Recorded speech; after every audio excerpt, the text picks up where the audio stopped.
चेतक को आज भी लोग देवता के रूप में पूजते हैं, वहाँ भी आज भी उनकी समाधि बनाई है, क्योंकि वो इतना स्वामी भक्त था। जब महाराणा प्रताप जी घायल हो गए थे तो उस घायल अवस्था में भी और खुद घायल होने के बावजूद भी उन्होंने महाराणा प्रताप जी को बचाने के लिए कई फुट गहरी खाई वो कूद गए थे। और वो ऐसा घोड़ा था महाराणा प्रताप जी का कि वो ओनली महाराणा प्रताप जी को ही अपनी पीठ पे बैठाता था, दूसरा उसके ऊपर कोई ऊपर नहीं बैठ सकता था। जो वो घोड़ा था चेतक, उसके भी जो भी वंशज थे वो मारवाड़ी थे। तो ये हमारी इंडिया की एक इंडिजिनियस ब्रीड है। जितने भी पिछले वॉर्स हुए हैं प्राचीन काल के अंदर, जितने भी जो महाराणा प्रताप के हो, जो झांसी की रानी के, किसी के भी वॉर है, तो उनमें ज्यादातर जो भी ब्रीड्स यूज हुई है वॉर के अंदर, तो वो मारवाड़ी ब्रीड हुई है, इसलिए इसको वॉर हॉर्स भी बोलते हैं। ये जो ब्रीड होती है ना, ये अपने आप में बहुत ही ज्यादा लॉयल, बहुत ही ज्यादा स्ट्रॉन्ग और बहुत ही ज्यादा एक ओबीडेंट ब्रीड होती है। तो मारवाड़ी ब्रीड अपने आप में इकलौती ऐसी ब्रीड है जिसको स्वामी भक्त बोला जाता है, क्योंकि ये हमारे इंडिया की बिल्कुल देसी ब्रीड है। आज भी जितने भी लोग इसको पाल रहे हैं, इसकी ईमानदारी की वजह से लोग बहुत ज्यादा इसको पालते हैं। और जो हमारी फॉरेन ब्रीड्स इंडिया में आ रही है, तो ये कैसे उनसे सुपीरियर हैं? तो बाहर से ब्रीड्स आ रही है जिनको हम थोरो ब्रीड्स बोलते हैं। जो थोरो ब्रीड्स के अंदर भी कुछ ब्रीड्स है जिसको हम वार्म ब्लड भी बोलते हैं, कोल्ड ब्लड भी बोलते हैं, जो रेसिंग के घोड़े होते हैं। उनसे अगर हम इनका कंपेयर करें तो उनसे ये कई गुना ज्यादा अच्छी होती है, बिकॉज ऑफ कि एक तो हमारी इंडिया के वेदर के अंदर इजीली एडजस्टेबल है। इसको हमारे चाहे हम गर्मी हो चाहे सर्दी हो चाहे कोई भी वेदर हो, उसमें किसी भी इंडिया के किसी भी एरिया में इजीली सर्वाइव कर लेती है। सेकंड, इसमें कोई भी डिजीजेज नहीं है, इसका इम्यून सिस्टम बहुत ज्यादा स्ट्रॉन्ग होता है comparison to other foreign breeds ना। इसका जो रखरखाव बहुत ज्यादा इजी है, इसमें ज्यादा मेडिकल की कोई इश्यूज नहीं आती। जैसे उन घोड़ों में आपने देखा होगा बार बार कोलिक होना, कुछ ऐसी बीमारियां होती है घोड़ों के अंदर जो उनमें बहुत ज्यादा देखने को मिलती है। लाइफ स्पैन की बात करें एज पर स्टडीज, जो भी हमारे सालोत्तर में भी लिखा हुआ है, जो एक ग्रंथ है सालोत्तर, जो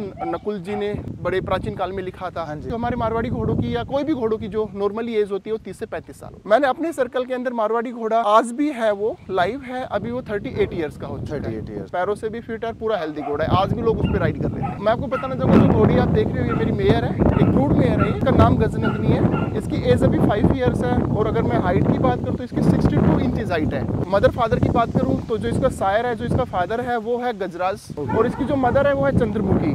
अच्छा। चंद्रमुखी अपने आप में बहुत ही ज्यादा एक प्रोड्यूसर मेयर रही है, जो डायरेक्ट डॉटर है सुल्तान की। अच्छा। तो दोनों साइड से इसका जो ब्लड कॉम्बिनेशन है वो बहुत ही ज्यादा स्ट्रॉन्ग है। हम सारे के सारे मारवाड़ी हॉर्सेस ब्लड लाइन के रखते हैं, हमारे पास अननोन ब्लड लाइन का कोई भी घोड़ा नहीं भैया। तो हमारे पास जो टोटल घोड़े अभी 6 है, जिसमें हमारे पास 5 हमारी ब्रूड मेयर है, और एक हमारा बच्चा है जो हम अपने लिए फ्यूचर स्टैलियन के लिए रेडी कर रहे हैं, जो हमारा खुद का होम ब्रीड बच्चा है। ये मैं आपको बताना चाहूंगा कि प्राइस इनका टोटली डिपेंड करता है क्वालिटी के ऊपर। जो भी प्रोड्यूसर मेयर होगी वो उसका कोई प्राइस नहीं, तो अनमोल होती है। तो जैसे हमारे पास भी 5 घोड़ियां है, तो उनमें से हम किसी भी घोड़ी को बेचना पसंद नहीं करते हैं। अगर घोड़े को हम बोले तो वैसे अगर घोड़े को सूर्यपुत्र बोला जाता है, देवता का देव रूप मानते हैं इसको। सबसे बड़ा एग्जाम्पल तो जब आपने देखा होगा हल्दी घाटी का युद्ध हुआ था महाराणा प्रताप जी के साथ, जब अकबर लड़ा था, तो उसमें आपने देखा होगा कि वहाँ पे उनका जो घोड़ा था चेतक को आज भी लोग देवता के रूप में पूजते हैं, वहाँ भी आज भी उनकी समाधि बनाई है। एक्चुअली बोला जाए तो ये अपने मारवाड़ की ब्रीड है, राजस्थान की ब्रीड है एक्चुअल में। ये तो आज तो एंटायर इंडिया में आपको मारवाड़ी देखने को मिलेंगे, लेकिन इसका जो ओरिजिन है वो मारवाड़ है।